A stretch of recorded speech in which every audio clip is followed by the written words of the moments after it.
I don't think I love you anymore. The words shattered the silence like glass against concrete.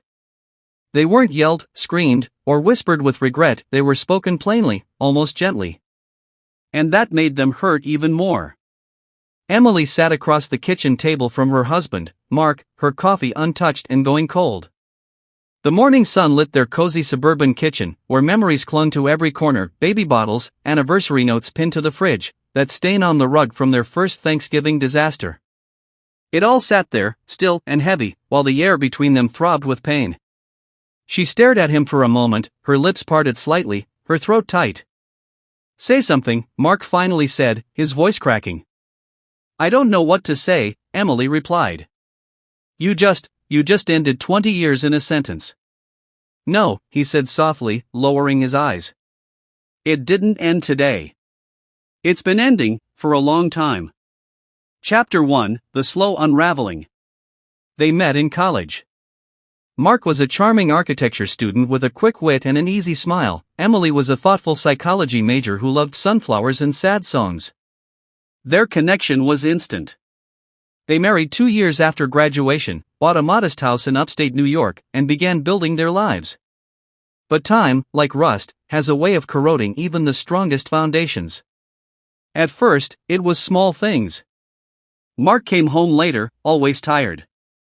Emily, busy with their 2 kids and her job as a school counselor, often fell asleep before he walked through the door. Conversations turned into brief updates. Laughter became rare. Intimacy faded. Mark buried himself in work. Emily poured herself into motherhood and helping other people's children heal while quietly ignoring the cracks in her own home. They both told themselves this was just what marriage looked like after a while: comfortable silence, shared responsibilities, and a few sparkless years. But comfort, in their case, became distance. Chapter 2, The Breaking Point. It was the night after their 18th wedding anniversary when everything finally fell apart. They had gone out to dinner out of obligation more than celebration. The meal was awkward, filled with long silences and polite smiles. Emily had tried to hold his hand across the table. Mark flinched, not cruelly, but enough. That night, lying in bed back to back, she whispered, "Are we okay?" A pause. Then, "I don't know." 3 words, and the dam broke. They began fighting quietly at first, then louder. Accusations flew like darts. "You don't even see me anymore. You shut me out years ago. You always put the kids first. You always put work first." And underneath it all was a simple, painful truth. They had stopped choosing each other. Chapter 3, The Pieces We Pick Up. They decided to separate. Mark moved into a small apartment downtown. Emily stayed in the house with the kids. It was the hardest thing they'd ever done. But here's the thing, sometimes breaking is the first step to rebuilding. Mark, for the first time in years, started therapy. At first, he hated it, talking about feelings, regrets, his distant father, the pressure of being a provider. But he stuck with it. Emily, meanwhile, took long walks alone for the first time in decades. She signed up for a painting class she'd always wanted to take. She started journaling again. She cried more than she ever had, but she also started to remember who she was before she became a wife and a mother. They co-parented awkwardly at first, but with effort. They made it work for the kids. Birthdays, school events, weekend visits, slowly, they began to communicate better than they had in years. Without the pressure of pretending everything was okay, they started speaking honestly. Kindly.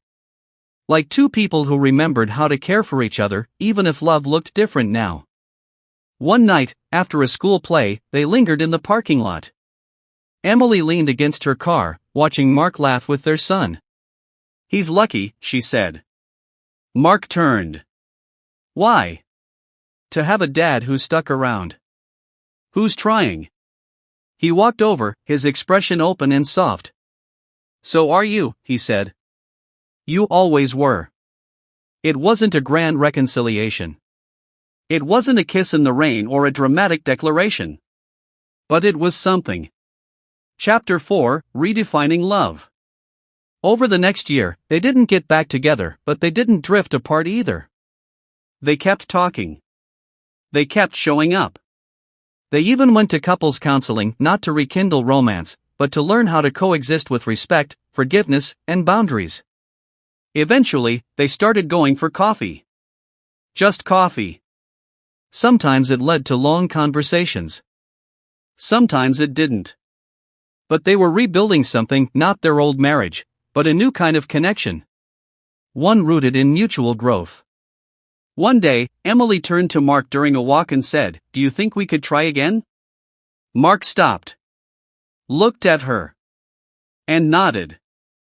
"I'd like that." But slowly. They weren't the same people they had been.